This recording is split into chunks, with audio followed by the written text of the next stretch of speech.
하나님 말씀 로마서 11장 16절로 18절 교독하시고 마지막 18절 함께 읽도록 하겠습니다. 제사하는 처음 익은 곡식가루가 거룩한 즉 떡덩이도 그러하고 뿌리가 거룩한 즉 가지도 그러하니라. 또한 가지 얼마가 꺾였었는데 돌감람나무인 네가 그들 중에 접붙임이 되어 참감람나무 뿌리의 진액을 함께 받는 자가 되었은즉 그 가지들을 향하여 자랑하지 말라. 자랑할지라도 네가 뿌리를 보존하는 것이 아니요 뿌리가 너를 보존하는 것이니라. 아멘.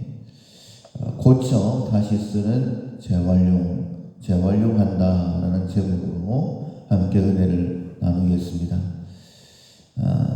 지금 우리가 훈련하고 있는 품성은 자원선용입니다. 하나님께서 내게 필요한 모든 것을 다 주셨다라는 믿음을 가지고 그것으로 주신 사명 감당하겠다. 내가 해야 될 일을 할 수 있다라고 믿고 행하는 그 품성이 자원선용입니다. 우리는 언제나 좀 부족하다라고 생각을 하죠. 이것 바꿔버리면 이것 말고 다른 것 하면 훨씬 더 좋을 텐데 라는 그런 생각을 합니다. 그래서 뭐든지 다 바꿔보려고 하죠. 그런데 옛말에 그런 말이 있습니다. 구관이 명관이라고. 해 아래에 새 것은 없습니다. 더 나은 것은 없고 어떻게 보면 내가 처음에 선택한 것이 가장 좋은 것이다 이렇게 생각할 수 있습니다. 그런데 우리도 연약하고 또 내가 선택한 완전한 것이 다 어디 있겠습니까? 다 부족하죠.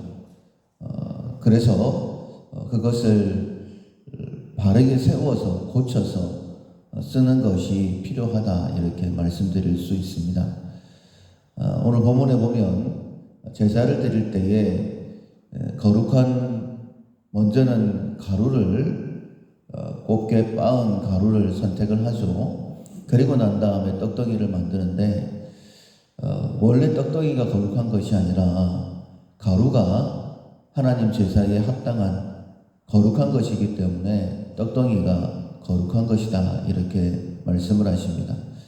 그리고 이스라엘 백성들이 하나님 앞에 범죄하고 버림받았기 때문에 원가지가 꺾여져 나갔기 때문에 우리가 거기에 접붙임 바 된 것이다. 우리가 원가지들을 원뿌리를 보존하는 것이 아니라 뿌리가 우리를 보존하는 것이다. 이렇게 말씀을 하시면서 교만한 마음 갖지 마라 이렇게 말씀을 하시는 것이죠. 원래 우리가 다 죄인이었습니다. 연약했었고 하나님과 원수였어요. 그런데 하나님께서 우리를 하나님의 자녀 삼아 주셨죠.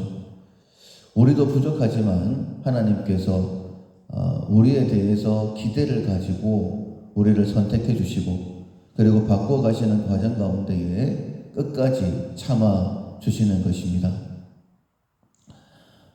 우리가 하나님의 성품이라고 할 때에 믿음이다. 하나님께서 우리를 믿는다. 이렇게 말씀을 하시는데 우리가 하나님을 믿는 것은 이해가 됩니다. 왜냐하면 하나님은 절대적인 분이시기 때문에 전능하신 분이시고 변함이 없는 분이시기 때문에 우리가 하나님을 믿는다라는 것은 이게 이해가 되는데 우리가 닮아가야 될 하나님의 성품 8가지 그 가운데 믿음이 있습니다.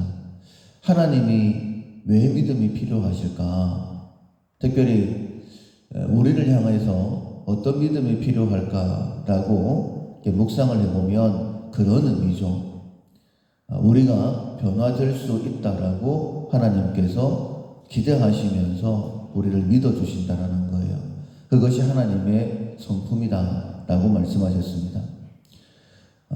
그것처럼 하나님께서 우리를 믿어주시는 것처럼 우리들 또한 내 주변의 사람들을 특별히 믿어주는 것이 필요합니다.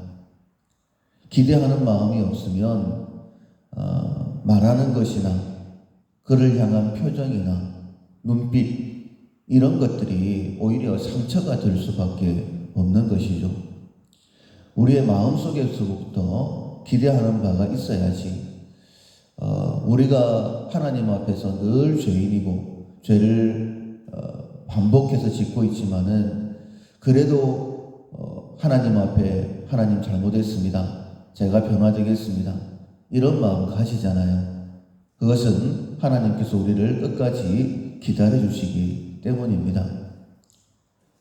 내 가정, 내 가족 지금은 많이 부족해 보일 수 있습니다. 도저히 안 된다라고 생각할 수 있습니다. 그러나 하나님께서 나를 기대하고 끝까지 기다리시고 특별히 예수님께서 그렇게 말씀하셨어요. 하나님께서 내게 맡기신 영혼 한 영혼이라도 내가 잃어버리지 않는다 라고 말씀하셨죠. 성령께서 끝까지 우리를 도우시고 우리를 천국까지 견인하신다 라고 말씀하셨습니다. 우리가 내 가족들과 특별히 내 가까이 있는 사람들 함께 가기로 그렇게 결정을 했지 않습니까? 미우나 고우나 특별히 내 가족이지 않습니까? 그렇다라고 한다면 하나님께서 저들을 보존하고 계신다. 하나님께서 붙들고 계신다.